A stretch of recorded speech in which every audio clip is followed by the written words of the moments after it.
My name's Casey Diggs. I'm the board president for the Downtown Bellingham Partnership, and the partnership is a nonprofit with the sole mission of supporting downtown, putting on events like Downtown Sounds down in Bay Street. Yeah, it's really awesome. Lindsay books a great show down there, and all the volunteers come and pour beer, wine, cider. It's a blast. So hopefully you guys can make it out. We also promote downtown businesses and places to live and events like this. It's because our community, it is because we care about our city that we decided to host tonight's forum, giving you, our community, the chance to ask questions and hear from the candidates running for mayor, and giving the candidates an opportunity to tell you how they would handle the challenges and opportunities now facing our downtown. Before I hand it over to our moderator, Chris Rosalie, who is a dear friend of mine, and I've known Chris for about 15 years, and I met him at a Western basketball game, and he was the most inviting and welcoming human being, one of them that I've ever met in my entire life. He can lighten a room up, so we're honored to have Chris. Can we give Chris a round of applause, please, and thank you. Really appreciate it.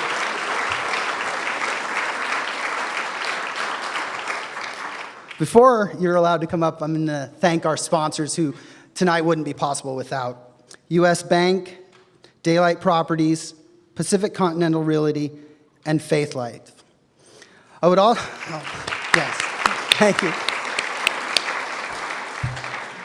We would also like to thank BTV for being here tonight to record the event, Whatcom Museum and the Old City Hall for working with us, and Kathleen and Monica, our interpreters.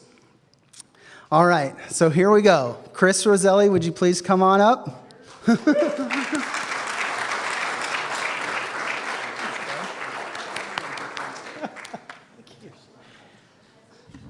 Well, that was very nice of you, Casey. Thank you. And I think you're confusing welcoming and with the most obnoxious. Usually I'm the most obnoxious person at Western basketball games.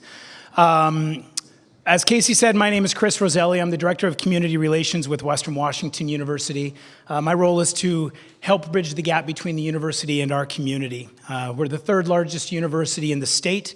We've got great resources in our students and our faculty and our staff who can help our communities thrive, whether it's nonprofits or business, neighborhoods, and so on. So it's really an honor for me to be here. For those of you who don't know me, just a little bit more about me. I moved here almost 25 years ago to attend Western. Like a lot of people who live in Bellingham, and like a lot of people who live in Bellingham, I fell in love with this community and I didn't leave. I also fell in love with my wife, who is here in the audience. She's a teacher at Happy Valley for the last 18 years. She's been teaching at Happy Valley. We have two daughters, one who attends Whatcom Middle School and one who attends Roosevelt Elementary. So anyway, it is truly an honor to be here.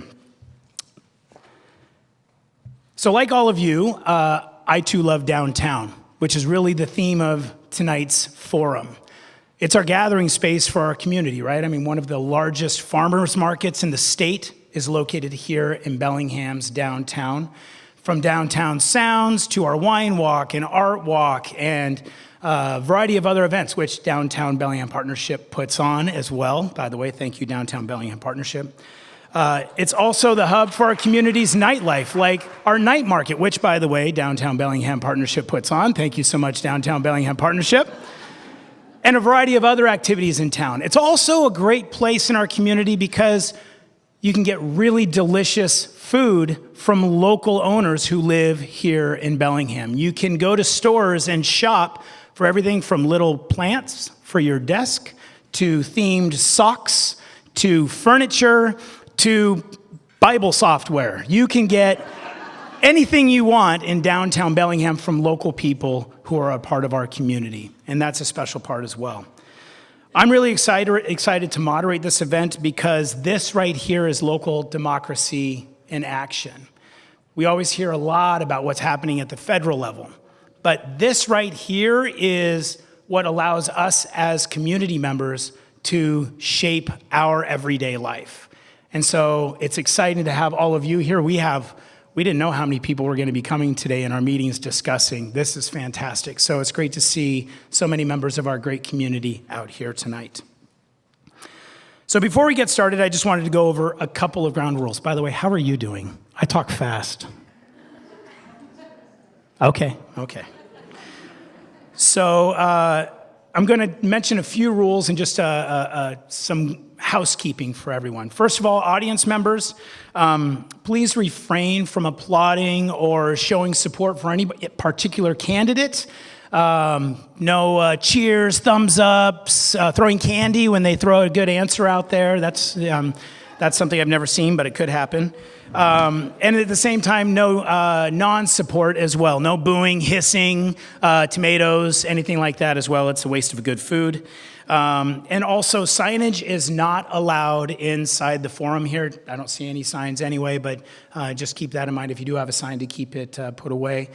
Really, the reason for those rules is we want this to be a respectful environment. And we have 4 outstanding candidates who are running for mayor here.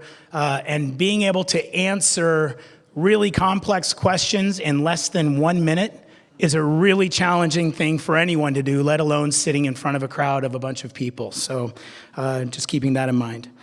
Also, go ahead and take this moment to silence your cell phones or turn them off if you want to double check. That way you don't go diving into your pocket or your purse when it does go off while everybody pretends they don't notice. So you can take a look at that as well. Actually, that would be embarrassing.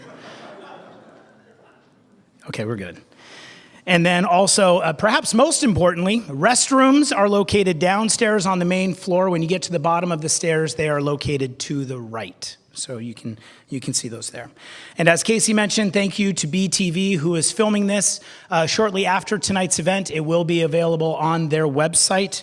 And it is also going to be streaming live on Facebook, which means none of us get the power of editing. So whatever I say tonight and mess up on will be available for everybody to laugh at, which is great. So I would like to now introduce our candidates for mayor. So first of all, they've been seated randomly. They picked cards. How did that work, by the way? You picked April, me, Seth, Aaron. And then you got to pick where you got to choose? Is that how that worked? Kind of, or where you sat? So they're randomly, they got to pick a card, and they were placed randomly up front as well. I will introduce each of you individually and then go over the rules where you will then have an opportunity to give your 1-minute opening remarks. So directly to, on this end of the table, we have Garrett O'Brien, who is running for mayor. Did I just do that? Did I do it right? Oh my God, I thought I said something wrong. Okay, we have to Garrett's right, we have Pinkie Vargas. To Pinkie's right, we have Seth Fleetwood. And to Seth's right, we have April Barker. Welcome to the 4 of you, and thank you so much for being here. Really do appreciate it. Okay, so the rules for tonight. Now, they're pretty simple, actually, but I'm going to go over them just to make sure that everybody, including myself, has them down.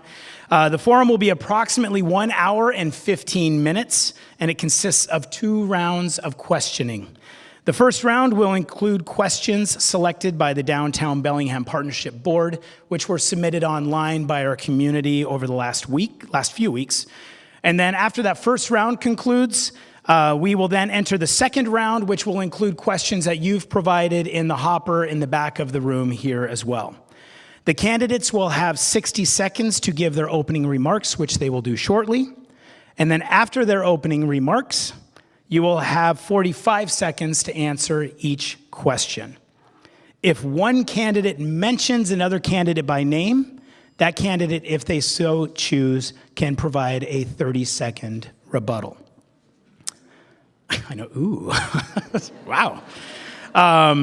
So at the end of both rounds of questioning, then each candidate will have 1 minute to be able to provide their closing remarks. So to recap, 1 minute opening remark, 45 seconds to answer my questions, 30 seconds for a rebuttal if another candidate mentions your name, and 1 minute for a closing statement.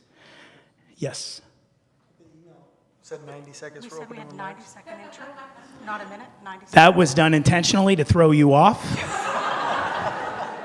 We'll see how good you are. No, we can, you know what? I get to be the one in charge here, don't I? So Then we will make it 90 seconds for each of you, since that is what you were told and that's what you have planned. So to recap, 90 seconds for your opening remarks. Now, were you told 1 minute for your closing remarks? Yes. Okay, 1 minute for your closing remarks then. So there we go. Also, our time is being kept by volunteers. Where are our volunteer timers? Right in the front there, so thank you for volunteering to keep time. You have some little warning seconds. Yes, you can show the whole audience too if you want. So yep, 10 seconds and then out of time on the other side as well. So of course, thank you candidates for respectfully following our volunteers as well. Any questions before we get the night started, candidates? Nope. Okay, all right, so we'll get started with our opening statements. You each have 60 seconds. Garrett, oh, sorry. Dang you, Facebook Live.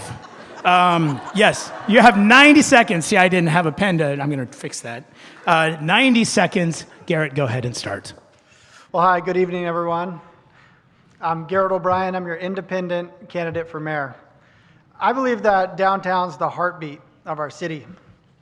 And it's one of the few places that we can get together like this and have meaningful, thoughtful engagement. I've seen a lot of changes to our downtown throughout the years, and I think we're making really good progress. We have a lot of talent in our community, and I think we have the talent here to take it to the next level. As a citizen of Bellingham, I'm grateful that we have a farmer's market, that we have historic buildings like this that have been renovated, that we have activities like Downtown Sounds and Art Walk, and I'm grateful that our students are becoming more engaged in part of our downtown community. As your mayor, my focus is going to be to make sure that Bellingham is a great place for you to do business. And I want to make sure that we start saying yes to great ideas. And I know what it's like to start and run a business and how many obstacles that you're going to see. And I want the city to be as small of an obstacle as we can be. We're going to be a good partner to you, and we're going to say yes. As mayor, I'll be active and accessible in my service to you, and I'm here to help. Thank you. Thank you, Garrett. Pinkie Vargas. Hi, my name is Pinkie Vargas, and I'm running for mayor of Bellingham because I love this city, and I believe that we deserve a vibrant and thriving future. And as your mayor, I'm going to focus on some of the biggest challenges we have, which is a strong local economy, housing affordability, helping people who are unsheltered, and laying everything we do on how we're going to address climate change. Now, I know these are not Bellingham's challenges alone, and in order for us to be able to make change, we're going to need partnerships. And that means the county, the port, the tribes, the cities, that we all work together to find resolution and have economies of scale on what we do. As mayor, you're responsible for 90,000 residences, 900 employees, and a $500 million budget.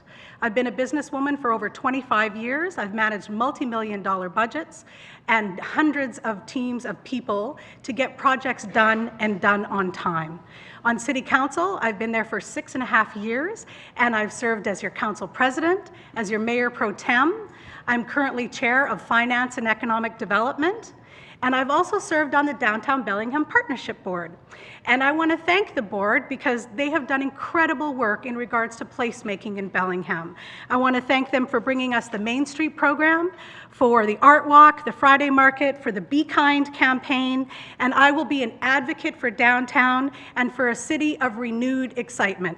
Thank you for mayor. Thank you, Pinkie. Seth Fleetwood.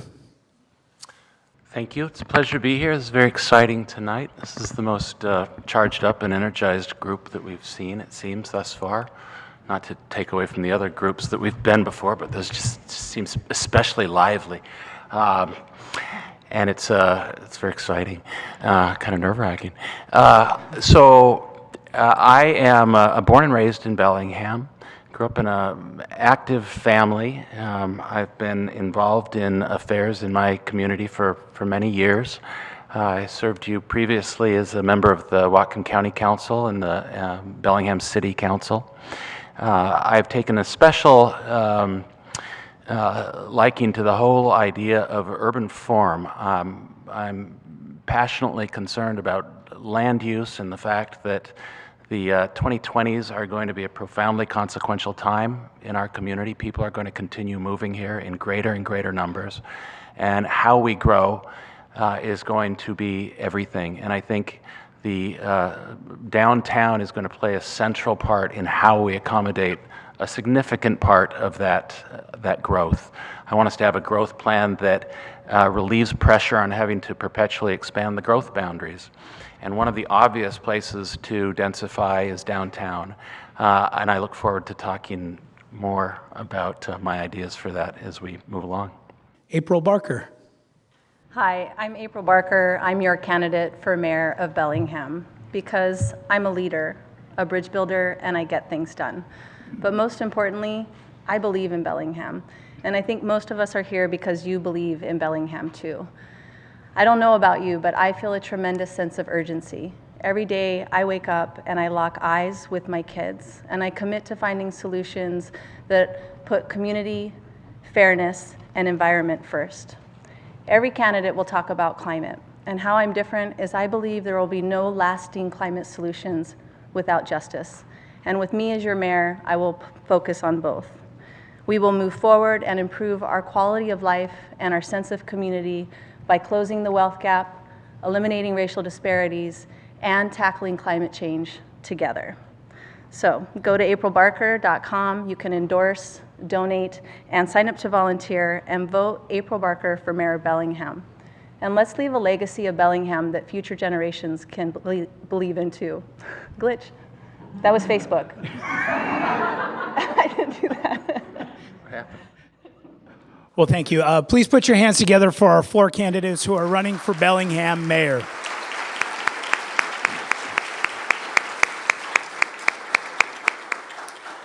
All right, so we'll now move to the heart of the forum, talk about issues that are important to downtown Bellingham. That is really the key focus for this. And so we have a variety of questions. Of course, candidates, you are limited to 45 seconds per answer. What I will do is Garrett will be the one to start with the answer on the first question. The next question we ask will then rotate to Pinkie to be the first one to answer, and we'll rotate and so on and so forth. So the first question for tonight is, what is your big idea for downtown Bellingham, and can you tell us your vision for the city? Well, my vision for the city is a city that people could afford to live in. And we have a housing innovation project that we've developed, and it's on our website if you go to o'brienformayor.org. And what we're doing is looking at underutilized property throughout our city, including downtown, and looking for ways to create incentives so that we can build housing that meets the needs and affordability of people. I really feel like economic development's going to be stifled in Bellingham if we don't have places for people to live. Thank you, Garrett. Pinkie. My vision of Bellingham is a place where everybody feels safe, everybody has a job, everyone has a home, and everybody has opportunity to succeed. And what I'd love to do downtown specifically is, when I think of vibrancy, I think of things like adding more color and having murals and painting our sidewalks and a children's museum and places where all ages can actually be in the city, and all ages can work together to have vibrancy here. So I want to be the city of yes, and I want us to make sure that we're doing everything we can so that our citizens feel as though they have opportunity here. Thank you, Pinkie. Seth. Well, it relates very much to my opening observation about creating a vital urban form, learning how to grow in ways that allow us to densify and improve and only get better and more exciting without the requirement to expand into our foothills, expand into our natural resource lands, and strive for sustainability. One of the exciting things that I would like to do as mayor, I think it's clear that the future of Bellingham is going to require tall buildings. And one of the obvious places for tall buildings is downtown. And this is going to be challenging to get used to this 45-second threshold. Thank you, Seth. April. So my hope for downtown is that we fully fund the Downtown Partnership, and then we get out of the way. We make sure that you have services that are efficient, that our rules for the city are very clear, and that we change those anytime that we need to when they're getting in the way of exactly a vibrant, exciting downtown. My vision for the city is if we can do that and let the Downtown Partnership do what the Downtown Partnership does well, is then we can focus on climate and housing, the two most important things in front of us, and you cannot separate the two.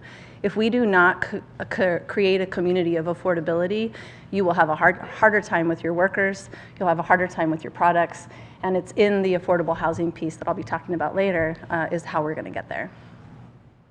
Thank you. Okay, the second question, after we switch interpreters. We'll start with Pinkie on this question. I'll read it actually twice because it's a little bit of a long one. One of the biggest challenges facing cities around the country, including our own, is the increasing homeless population. What would be your top priority in tackling this complicated issue, especially as it relates to downtown, and what would be some of your first steps? So again, what would be your top priority in tackling this issue, especially as it relates to downtown, and what would be some of your first steps? Pinkie, we'll start with you. Okay, so recently we did our point-of-time count where we figure out how many people in the Whatcom County, and that went down from 800 to 700. Good news, bad news, 40% of those are families. So my priority right now is getting families off the street and finding ways to help families and help funding and improve shelters and access. And then also for downtown, for people who don't feel safe, who feel like there's no place for people to go, ensuring that we are finding other shelters and we're finding different avenues for people to go in places that can go downtown during the day and in the night so that people feel safe on our streets as well. Thank you, Pinkie. Seth. Well, a number of friends of mine that work in the social housing services in town have indicated that we've made a lot of progress in recent years. We've created a number of structures that create a framework for addressing this problem, and I think the object is going to be providing the resources to those. I would actively work to continue utilizing things like the Home Fund, which I played an important role in helping to bring forward, using those dollars in ways that are effective. I think subsidized housing is going to be a key to addressing homelessness issues, and I am out of time. Thank you, Seth. April. So I just want to quickly try to change the question a little bit. We often say homelessness and then we immediately go to public safety in downtown, and we really need to start parsing those things out. Yes, they do have some crossover, but they are very different. So I know as a teacher that I cannot set boundaries for my students without options. If I do that, my kids are like beelined right for those boundaries, trying to figure out every way that they can challenge them. And so that's why we need more options in place, like treatment, urban rest stops, which thank you, Unity Care, you're working toward that for us, where folks can go to take care of their needs, and a secular temporary shelter. When we have those options, our police can enforce those boundaries, and then we can work on that second part of the criminal justice system and reform. Thank you, April. Garrett. Well, I was in Spokane earlier this week. I got an invitation from the mayor and the public defender to go over there and learn about some of the programs that they're doing and what's working well. I looked at their community court program, which is a restorative justice program, and I also looked at some of their homeless services. One thing that they did that worked well is they opened up and staffed a day shelter. And I'd like to do that here in Bellingham. What it does, it gives an opportunity for people to go somewhere. We could do a needs assessment for them, get them access to primary medical care, and get to know them as individuals and how we can help them, and we have somewhere for them to go. You could expect that I'll be working on doing that. Okay, the third question. And again, this one is also a little longer, so I will read it twice. Recent surveys tell us that Bellingham citizens want a wider range of housing options downtown. What are your plans for ensuring that the construction of a variety of housing types, from subsidized to market rate, are part of downtown's future development plans? Again, what are your plans for ensuring that the construction of a variety of housing types, from subsidized to market rate, are a part of downtown's future development plans? Seth, we'll start with you. Well, I'd observe first of all that that's our comprehensive plan. So I'd submit that the City of Bellingham's obligation is to provide that. It's clear that in this system that we have, this market system, this American system, it fails to deliver affordability, and we have enormous problems in that regard. So as it relates to subsidized housing, I think we'd continue to utilize the resources we have, figure out how to expand financial resources to provide for greater subsidy. I'm quite excited about the idea of dear Lord in heaven, this is going to be an embarrassment. I can already see this as a theme of my. Well, that's kind of you. So abundantly not true. I'm out of time. Sorry. No. Go. No. Thank you, Seth. April. Okay, I'll start 10 seconds late. You know, we have been polarized on housing, and we have to come together because we have some serious issues ahead of us, and housing is at the root of it. So it's why I worked with Sustainable Connections to start the Whatcom Housing Alliance. And this is where we bring neighborhoods, we bring the social service sector, and we bring the development community together to the same table because we actually agree on more than we disagree on. And then there's an advocacy arm. So first we work on what are those policies that we need, and then certain folks like the city can step away and it can turn into an advocacy group so that we can start working together to get those policies done. Thank you, April. Garrett. Well, what I think we really need downtown is mixed income developments, not just separating low income from market rate. And the way that we do that is we use incentives. And right now, I recently did a project downtown where I got an incentive to build multifamily. 15 years ago, we put incentives in place for housing downtown. It worked. We have housing downtown. We don't need those incentives there anymore. We need to realign the incentives, make them stronger, property tax exemptions, when people build affordable housing and mixed income developments. So that's what we're going to do. Pinkie. So we absolutely need housing of all types and all affordabilities. We have a very diverse population. And in 2016, I was our council president when I led us through our comprehensive plan. And we'd made population projections that said we have to accommodate 36,000 more people here. That means we're growing no matter what. So smart growth is what we have to do, and strategically working on density instead of sprawl is of utmost importance. So the partnerships is where that actually becomes important, using our Bellingham Home Fund with public-private partnerships so that we can build affordable housing and market rate housing. And that's time. Thank you, Pinkie. All right, question number 5. This is a shorter one. I'll read it once. How familiar are you with the city's operational budget, and where do you think there are some stressors, and how would you address them? We will start with April. I'm very familiar. This is my 4th year on the council. We have quite a few stressors. We have a budget that has some structural issues. We're not bringing in enough as much as we need to spend to keep up your level of service. So we really need to be more effective in looking at some of our really important levels of service like fire and police. And that's why we put some money to develop a strategic budget, a strategic plan, so we could really see how we're going to continue that level of service and find out where we're going to find the funds to improve boots on the ground and do a more proactive, wow, that seemed like you should have already lifted it up, proactive approach, sorry. Thank you. Thank you. Garrett. Well, when I started the process of running for mayor, I did a lot of homework and studying on our budget. And one of the areas that I identified and learned about that our public safety and first responders are really stressed right now. And we have some practices that have been adopted in our departments, fire particularly, where we're cross-staffing and pulling resources away.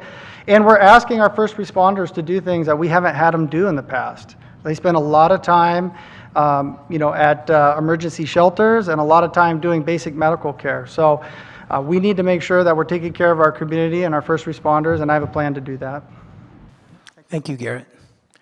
Pinkie.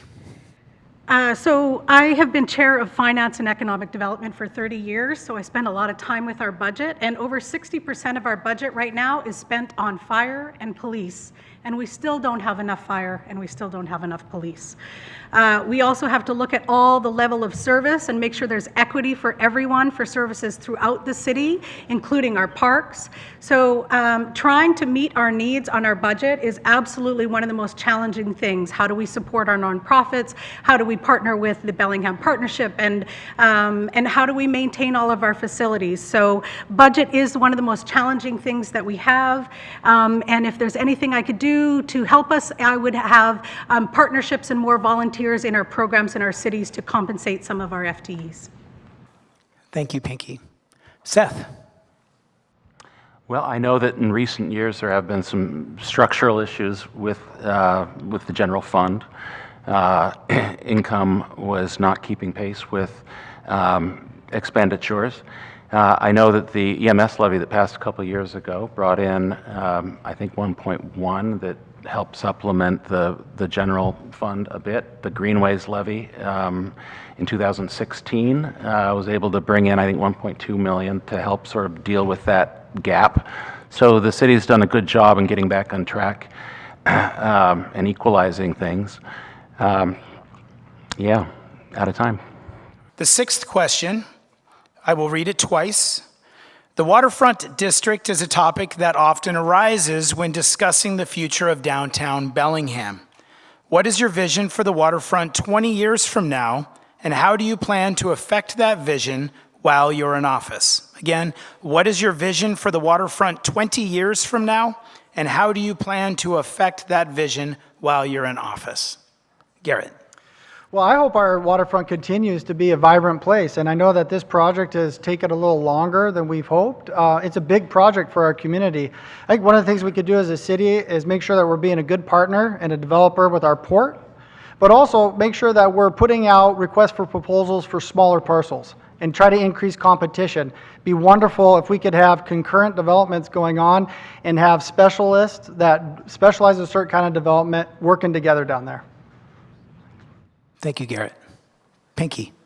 My vision for the waterfront is that it is a very vibrant place. It is a place that people can access from the water with boats and kayaks. It's a place where we can have concerts. It's a place where we have business. It's a place where children like to play. And in order to do that, I think that we are going to put a little bit, I agree with Garrett in that I think we should be able to encourage different RFPs and allow different developers and different builders to bring in their assets on the waterfront so that we can have more diversity, more competition, and also allow for more housing down there. Thank you, Pinkie. Seth. I was president of the council in 2013 when we adopted the waterfront master plan. The one thing that I would like to see, and the market to a large extent is going to dictate the rate at which the private aspect of the waterfront gets built, but I would hope and I would play a role as mayor in helping to increase at a quicker rate public access to the waterfront. As it relates to public infrastructure, which is largely the city's role, I would want to see it be, I want to see it be a very green place. I think we can immediately make access to places at Cornwall Beach Park. There's some things that can be done that bring the people to the shoreline much quicker, and I would work on that. Thank you, Seth. April. Well, the waterfront is part of that, making sure that Bellingham is a place that future generations can believe in too. When we develop things that will be here for hundreds of years, it's important that we do it right the first time, which means that we put community fairness and environment first. And I think at this point it's just really hard to course correct when we don't have a plan B. And I will continue my work with the Port Commission and the Port to encourage them to bring forward new ideas that put a plan B together. And as your mayor, one of the things, my biggest frustration is we said we will honor that land, and what we've done is honor the industrial part of that land, and I'd like to work with tribes to bring present and profit for them on the waterfront. Thank you, April. Okay, the next question after we switch interpreters. This is a long one as well. I will read it twice. The city has entered into a public-private development agreement for redeveloping the former J.C. Penney building on Cornwall. Do you support honoring the original agreement with the developer? And if so, how would you work to ensure the project comes to fruition? Again, do you support honoring the original agreement with the developer of the J.C. Penney building? And if so, how would you work to ensure the project comes to fruition? And we'll start with Pinkie. So I believe you're saying the contract with the Jeffs. That is correct, Okay. yes. All right. So yes, I do support the contract with the Jeffs. I think they are a wonderful local developers who've done great projects here, and I think they're going to do an amazing job. I think the project is exciting. We haven't had access to that building for 30 years, and it is a big hole in our downtown, in our community, and I care very much about the vibrancy of our downtown. I helped pass the 1% for the arts. I championed the adoption of the Bellingham flag. And I ensured that we brought the Bellingham Energy Prize here. So I want vibrancy downtown, and that J.C. Penney building is a big part of it. Thank you, Pinkie. Seth? I do support it. I think that it's the agreement reached, the public-private agreement reached, it was very intelligently crafted. I know that it's designed to ensure that the investment that the city's putting in, the public dollar, is going to be recouped one way or the other, however the effort goes. I was very inspired hearing the presentation with the commitment to creating really lively streetscapes, a lively pedestrian experience. I know that they're committed to allowing individuality be expressed by the tenants that are on the ground floors. I think it's a win-win, and I hope that the logjam can be broken and it can go forward. Thank you, Seth. April? Yeah, it's a really exciting project, and it's a real bummer that it's been put a little bit on the back burner, but there's still hope, and of course I support that. It's a major foothold for our community, and really, as mayor, your staff did a great job. They're going to continue to do a great job, and my job is to support them in that. So with folks like Tara Sundin and others that make sure that these come to fruition, honoring our agreement, getting out of the way, and then if hiccups come, that we're able to be pretty flexible and bring forward solutions for them in that moment. It's a beautiful, brilliant project. Let's just cross our fingers that it comes all the way through. Thank you, April. Garrett? Yeah, well, I was really excited and followed that project when it was first announced, and I'm hopeful that it'll continue. And when we're using public money in public-private partnerships, we want to ensure that there's a public benefit. So having more vibrancy and more housing and more liveliness and action on Cornwall is a public benefit. So I'm hopeful that it'll go together. Thank you, Garrett. Okay, the next question is a long one. I will read it twice. Peace Health owns the vacant hospital site at Ellis and Chestnut Street and do not have immediate plans for its use, including making it available as a possible temporary shelter for the homeless. Do you believe there is a way to encourage them to be better community partners as it relates to the property for this use? And if so, how would you go about it? Again, regarding the Peace Health property on Ellis and Chestnut, they do not have immediate plans for its use, including making it available as a possible temporary shelter for the homeless. Do you believe there is a way to encourage them to be better community partners as it relates to the property for this use? And if so, how would you go about it? And we will start with Seth. It's a mildly loaded question. I was born in that place. It was called St. Luke's Hospital back in the day. I'm familiar with the fact, I think I was on the city council when it was first suggested that they were going to either tear it down and put lawn down because there'd be savings on operations and maintenance, or do something else with it. Clearly, I've not been briefed on the particulars of that in recent years, but it seems to me that with a collaborative style, working with partners, there's a way to induce people to use it in a more intelligent way. So I would hope that is an important piece of land that takes up an important part of Bellingham. So I would hopefully do something What people don't see is that, yeah. The sign that says out of time, that's what, yeah. Thank you, Seth. April.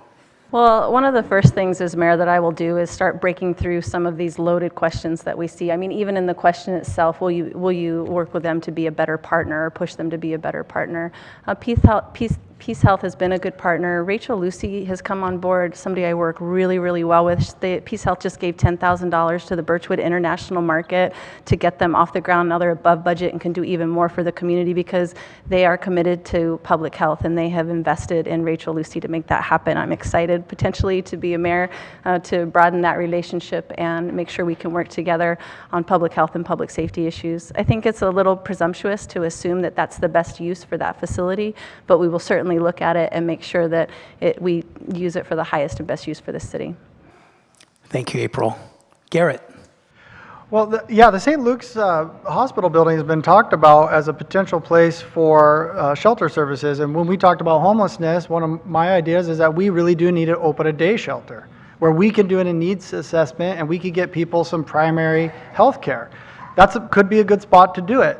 I think when you look at the costs, look at our emergency room. Our emergency room is overburdened by calls and treatment that we could be more proactive about. So we're spending the money. So I want to look at partnerships there, and that could be a great place to do it. Thank you, Garrett. Pinkie. The city did meet with Peace Health, and I actually was not part of that negotiation, but I don't know what their reasons were around why they were not open to that, so I can't speak to that. But I will say that they have been a good community partner to us. They, particularly helping people who are unsheltered and the medical treatments, they donate a lot to our community. So I think there is opportunity for discussion, but I don't know what happened in that negotiation, and I don't know what their reasoning is, so I don't want to speak to that. Thank you, Pinkie. All right, for the last question of the first round of questioning, this is a very serious question. When you need to unwind after a hard day of mayoring, would you hot yoga, kayak on the bay, or have a beer at Boundary Bay? And we will start with April.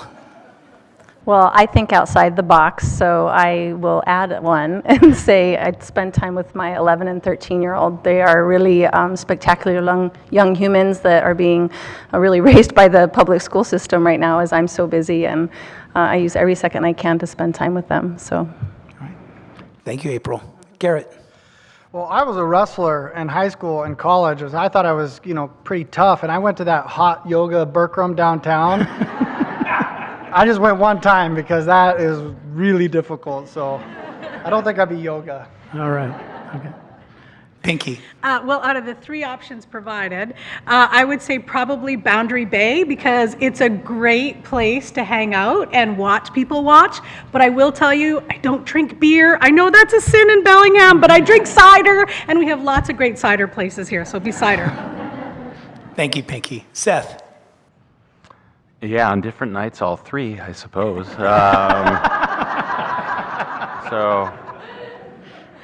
yeah, that's the truth. That's a fair answer. And you did that one in time. Congratulations to you. I'm really happy for you. So, Thank God. Yeah. All right, that concludes round one. Now, first of all, thank you, candidates. Round of applause for our candidates.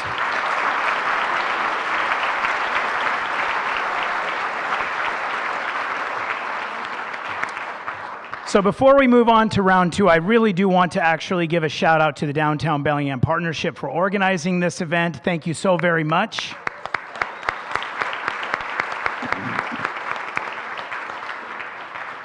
And as Casey had mentioned, they are really making a lot of great things happen in this community that are truly integral to the vibrancy of our downtown district. There's a lot of positive things that we do see that is happening, from new businesses to murals, placemaking, bringing people together in downtown for a variety of different events. And if you appreciate tonight's forum and everything else that they do for us, including tonight's event, and of course I personally can't wait for Downtown Sounds to start, please visit their table on the way out. A reminder, it is a nonprofit organization who relies on the support from our community. So if you don't mind stopping at their table afterwards and see what they have there, that would be helpful as well. Okay, let's move to the second round. We've got the hopper coming up here. These are questions from tonight's audience.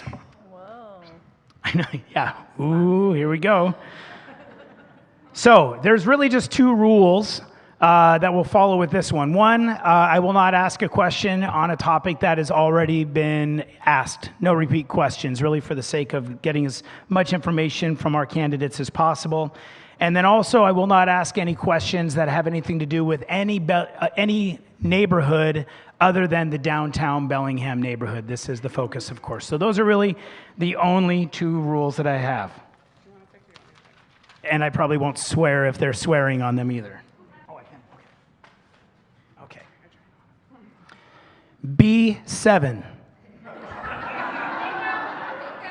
You know, actually, we should do forum bingo. Wouldn't that be great if they use a word, you know, mayor or downtown, you get to, well, everybody gets bingo boppers, including you guys up front. That would, okay, sorry. Okay, back to all seriousness. And we will start with Garrett on this one. Do you support a municipal broadband network with open access for all? Yeah, well, I've been reading a lot about fiber optic service in Bellingham, and one of the things that I think we really need to acknowledge is that fiber is now an essential part of our technology infrastructure, and we got to start thinking about it like roads and bridges. And we have a pretty well-developed network in Bellingham that I think we could open up access to by leasing the dark fiber to private providers so they can provide service. Also, looking at creating easements within our existing conduits so that people can string new fiber through those conduits. And as we're developing forward, looking at our transportation improvement plan, putting conduit in the ground that's available for fiber. Thanks. Thank you, Garrett. Pinkie. Yeah, I've been an advocate for public fiber for a while. Councilman Lilliquist and I went and met with Anacortes and Mount Vernon, who both have a city fiber. And I think that I'm really proud of what the port's doing, by the way. They are leading the way in bringing public fiber throughout our county.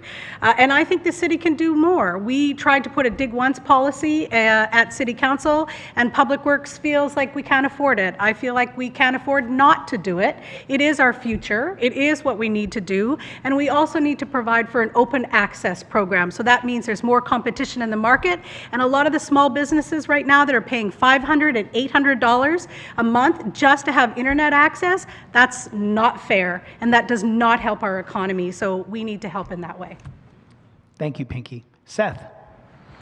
I do support it. I've had occasion to meet with some of the proponents of public fiber and the dig once policy that's been talked about a lot of late. They make an intelligent, compelling case for it. I think the city could benefit from doing an evaluation of the existing network to find out where the gaps are at. But clearly, it's going to be something that's going to provide access to a lot more people than presently, where we only have the large corporate providers that are expensive. So I support it, and I hope that we can do that in Bellingham. Thank you, Seth. April. Yeah, we have these social determinants of health, like where you work or where you get to live, where you have access to health care. They're really important, and they determine the health of yourself and your family. And broadband, most recently by the FCC themselves, was called a super determinant of that, because it actually impacts how you access all those other things: housing when you're trying to rent, health care, a job when you're searching. So these are definitely, we have to find a path forward for affordable, accessible broadband. We've run into some hiccups at the city. We have a strong urging from staff that says we don't need another utility, and this isn't the right direction to go. So I do like I did with the Climate Action Plan, and I'd work on a short-term action-oriented work group to bring new solutions. Thank you, April. Okay. Okay. If the city of Bellingham had a vision statement or mission statement, what principles should be in it, and what would be the most important? And we will start with Pinkie. Oh, great. Come up with a mission statement in 45 seconds. So, okay, the first things that come to mind are inclusivity, equity, where everyone feels welcome. I want a welcome to Bellingham sign. And I want a place where everybody feels they can get a family wage job. Opportunity for economic development, a place where everybody has a home, so housing affordability, and then a city that is an environmental leader and working on things like eco-districts and district heating and ensuring that we are doing everything we can to put renewable energy in the grid. So yeah, 45 seconds on a mission statement, okay. Thank you, Pinkie. Seth? That was a good answer. Well done. A lot of what she said. To me, the most important thing is the reality of addressing the situation we're in as humanity with climate, and the idea that every government on Earth has to do their important proportionate share to adopt and adapt and prepare for this crisis that we're in. So I think it would relate very much to doing something that's sustainable, getting to a net zero city where we learn to live in harmony with the natural world, because everything else is stuff that we can work on, but that's the most critical of all. So, Thank you, Seth. April? You like these to be pretty short and succinct so folks can really go back and focus to them, and I'll just do the three things that I've been focusing not only my last 4 years as your city council member, but also in this campaign, and that's community, fairness, and environment. And if we have those three things every time we make a decision, we will absolutely be on the right path. Thank you, April. Garrett? One of the best parts about this campaign is I've been doorbelling like crazy, and I've been talking to a lot of people and a lot of different diverse groups of people. There's some common threads that people want.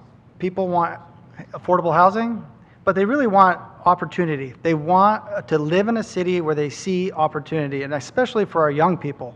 If I was to create a mission statement, I would say we want to be a city that creates opportunity for people. Thank you, Garrett.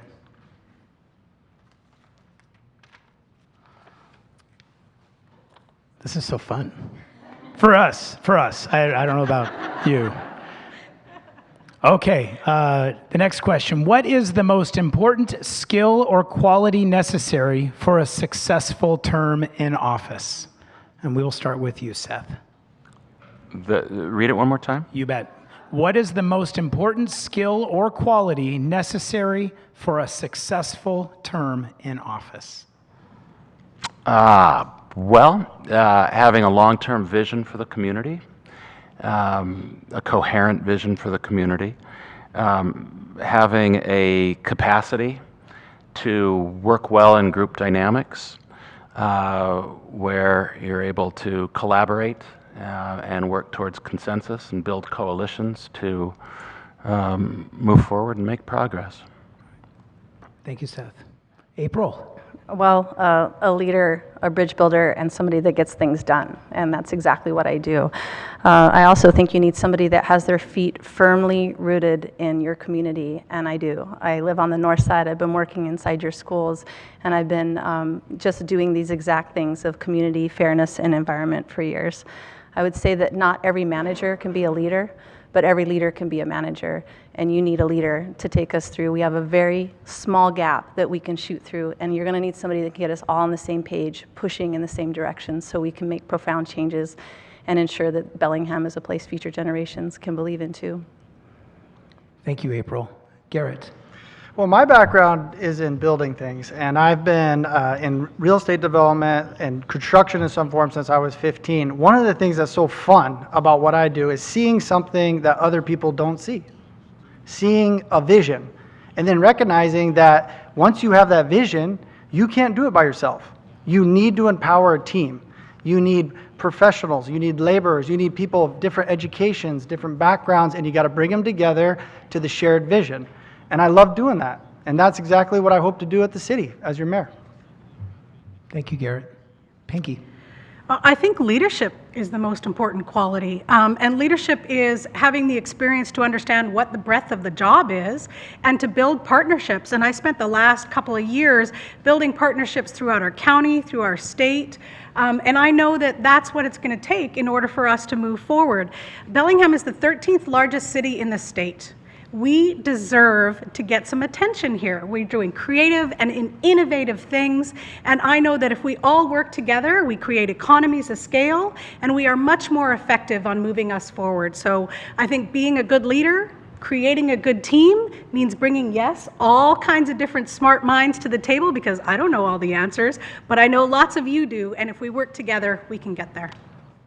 Thank you.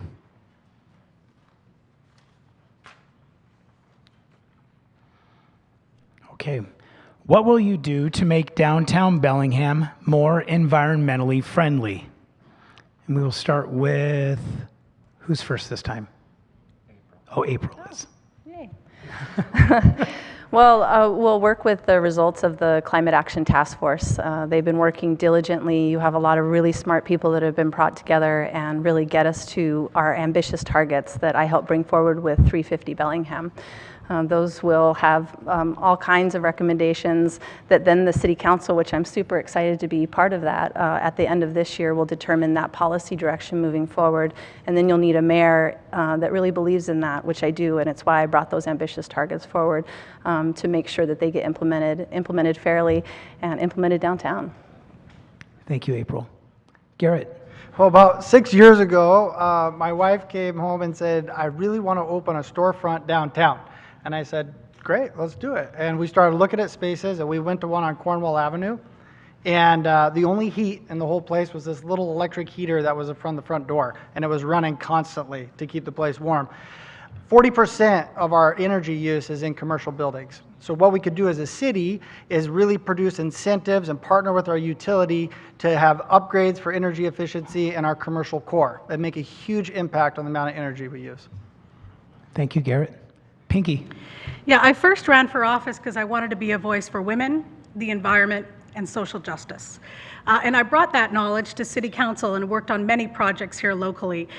Some of the things that I think that we could do right away is putting solar panels on all of our municipal buildings, putting charging stations for us in our parks and in our groceries. I think we need to have electric bikes and electric scooters, and we need to provide options for people for transportation. We also need to focus on our building optimization, because buildings are the greatest uses of energy for most of cities. And so helping them with their building envelope and doing energy efficiency and saving energy is where we start, and then putting more renewable energy into the grid to supplement. Thank you, Pinkie. Seth. Yeah, in order to do our part to prepare for the reality of climate, we're going to have to do a lot of things that we're going to have to be entirely transformative.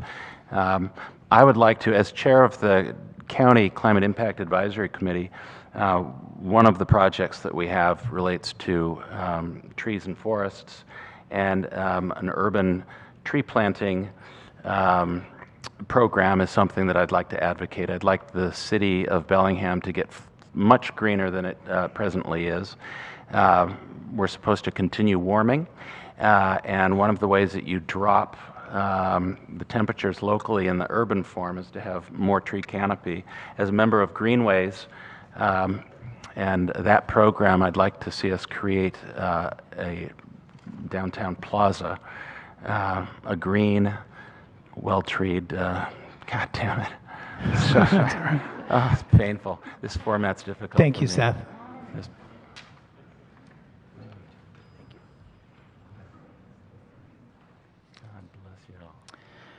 Next question. What is your plan to improve public safety in the downtown core?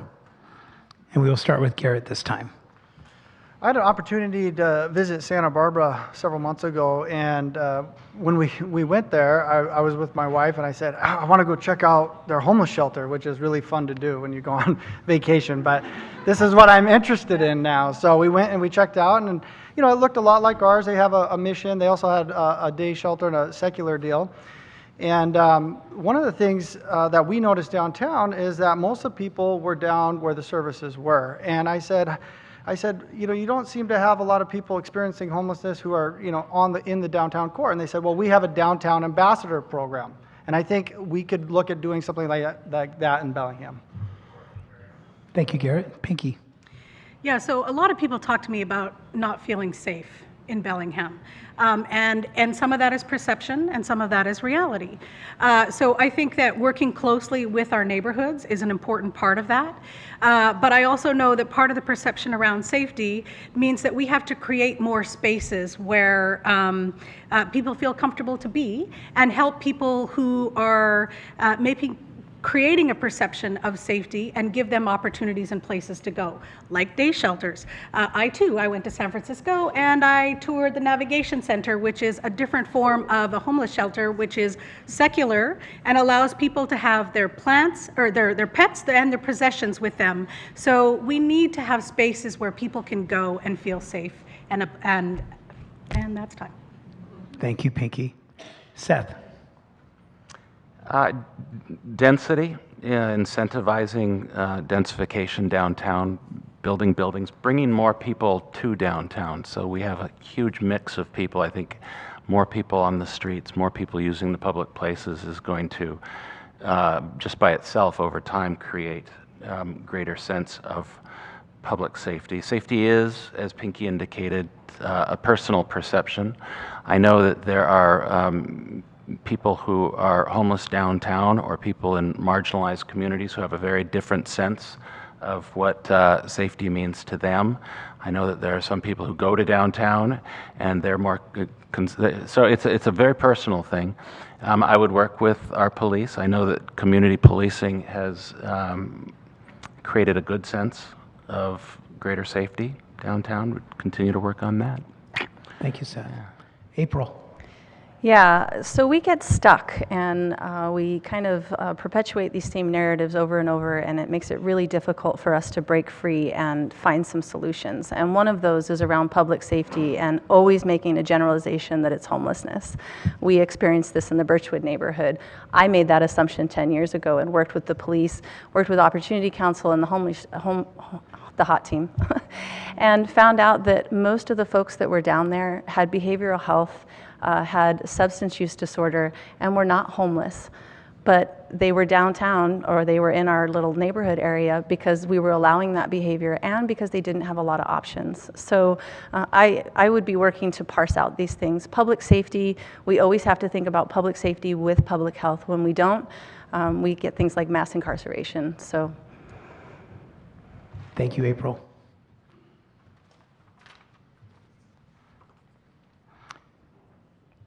What is one thing people need to know about you, from you in your own words? We'll start with, we're with Pinkie, is that right? Pinkie. Something you need to know about me. I'm a founding member of the Persisterhood. And I commit to things, and I will find ways to find solutions. Example, the Bellingham flag. When it was first proposed to us, I thought it was going to be easy, and it took a year to get that passed. And I went through every single obstacle in order us to figure out how we were going to find solutions, and worked through everyone individually until I got to a place where everybody said, okay. And that's what I will do as your mayor. Thank you, Pinkie. Seth. Well, let's see. I love the Pickford, and why is that relevant? Well, I love independent film. I love film, period. It transports you to other places of the world, which I'm concerned about. I'm an empathetic person. I'm interested in other places and different cultures. I'm a big fan of the Bellingham Human Rights Film Festival. I see a lot of film, and I think people who see a lot of independent film, I think that gives some insight into that person. Thank you, Seth. April. Well, I'm an introvert, so all my fellow introverts out there, you know how painful this is for me. But I absolutely believe in creating a future for my children. And when this opportunity was plated out in front of me, I went to my kids to say, do I do this? And they basically said, what would you tell us to do? So, you know, I do it, and hopefully it comes off as authentic, because I truly do believe in this community, and I really want to see us do great things together. And I want to make sure that we do things as fast as we possibly can, because we've left a huge charge for the next generation. And I look at those two beautiful sets of eyes every day, and they motivate me. So I'm ready to go. Thank you, April. Garrett. We talked a little bit about it earlier. One of the defining experiences for me as a young person was growing up as a wrestler. And one of the lessons I learned from that is you have to set goals to be successful, and you have to be accountable.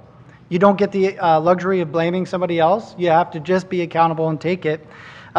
This helped me when I started my business, and I've been successful in business. And I went through a recession as a home builder in one of the worst industries that you could be in, and I fought through. And that's what you're going to get when you have me as your mayor. I'm going to come to work every day, and I'm going to bring grit to the job and work really hard. Thank you. Thank you, Garrett. Almost all right.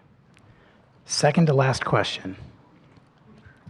What will you do to support the inclusion of people with disabilities through services and public funding and initiatives that improve accessibility? We'll start with Seth on this one.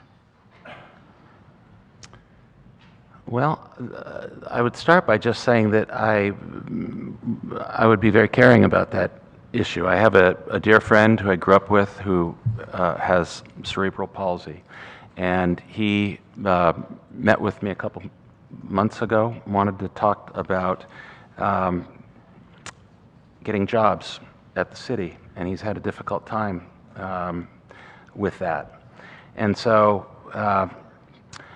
I wanted to help him. I wanted to support him in that. And so all I could say is that I would very creatively commit. I know it's complicated for lots of obvious reasons, but I know that we could do much better in that regard, in finding places for people like him to help improve his life, and I would be committed to that. It's about as good as I can do. Thank you, Seth. April. One of the things that I've learned working with intersectional groups across our city is we certainly should not make decisions for other people. So we make a lot of assumptions when we go and we try to decide what that solution is. When we do this, we need to bring an intersectional group of people together, that this is actually their life. I met with a young man the other day who explained to me, have you ever thought about people who can't use a handle to open the restroom door? He's in a wheelchair, and he can only go to places where you push the button and the bathroom will open, and if you can imagine, very few of those in downtown Bellingham. So I'm just continuing my partnerships and relationships with others, bringing together an intersectional group and having them help us make the plans that work best for them. Thank you, April. Garrett. Well, I was reading last year when George Bush passed away, one of the legacies that he left behind and advocated hard for was the American Disabilities Act. So I think as a society, we've done a good job with our buildings. I think the next step for us is to open our minds and open our hearts and listen to people who have disabilities that we don't understand and ask them, how can we provide better access for you, with you, so that we can engage meaningfully together? Thank you, Garrett. Pinkie. I will say that the city of Bellingham actually doesn't have a really great record right now in regards to ADA accessibility, and it's something that we're having to work on. And we're kind of backpedaling because we have a lot of improvements that we have to do to catch up to those standards right now. And every day I hear about people who can't get into Tony's, who can't open doors because they're too heavy and there's no handles, and our accessibility. So some of the things the city can do is help them update and retrofit their businesses and places, but also as the city is ensuring that we are providing for people, not only wheelchair access, but people who have hearing disabilities, and ensuring that all of our broadcasts and all of our information also includes subtitles for everybody to have access to information. Thank you, Pinkie. All right, our last question of the evening. What past expenditure approved by City Council had the greatest impact? Which was a waste of our tax dollars, in your opinion? I added the in your opinion, sorry. Which was a waste of our tax dollars? We will start with April. Well, I can tell you the one thing I've learned the most from Mayor Kelly is that she is a fiscal steward of your money. And she pays extreme attention and has brought me in to help me understand the budget as well. And if there was something in there, it shouldn't be in there. And I would never put something in there that is a huge waste of taxpayer money. So I've been through, this is my first full budget round. I came in and I was in the mid-biennium. So your taxpayer dollars, we're working really hard to stretch them as much as we can and put them in the best places. So I don't want to work for a government that wastes your taxpayer money. Thank you, April. Garrett. Well, I think we're doing a pretty good job with our budget. I think sometimes we look at things and we feel a sense of urgency that maybe we didn't need to be urgent about. One of the purchases that we made was the R.G. Haley site down on the Waterfront, which is a Superfund polluted site, and there's going to be some pretty extensive cleanup costs that we're going to have to be accountable for. I think we could have looked to taking that chain of custody back further and trying to get the original polluters to clean that up and look at a way to do that. So those are kind of things I think we need to step back sometimes and just have some patience and see if there's other ways before we go buying things like that. Thank you, Garrett. Pinkie. So I actually can't think of something where I feel like we're wasting our money right now. I feel like we're doing really good with our tax dollars. But I would say one of the biggest benefits to us has been the Bellingham Home Fund. That's allowed us to create housing and more permanently affordable housing and differences in housing and helping places like Lydia Place and the Northwest Youth Center. And so I think the Housing Fund has probably been the most impactful thing that we've been able to pass. Thank you. Seth. Yeah, I can't think of one. I'm sure there are some. We've all taken, those of us in office have taken thousands of votes over the years. I've got some votes I took when I was on the Whatcom County Council. I voted to designate Birch Bay a urban growth area so that it could become a city someday. I wish I could take that one back, but that's not a budget item. So yeah, sorry, can't think of one. That's all right. Yeah. All right, well, that is it for tonight's questions. First of all, put your hands together, please, for our candidates for mayor here.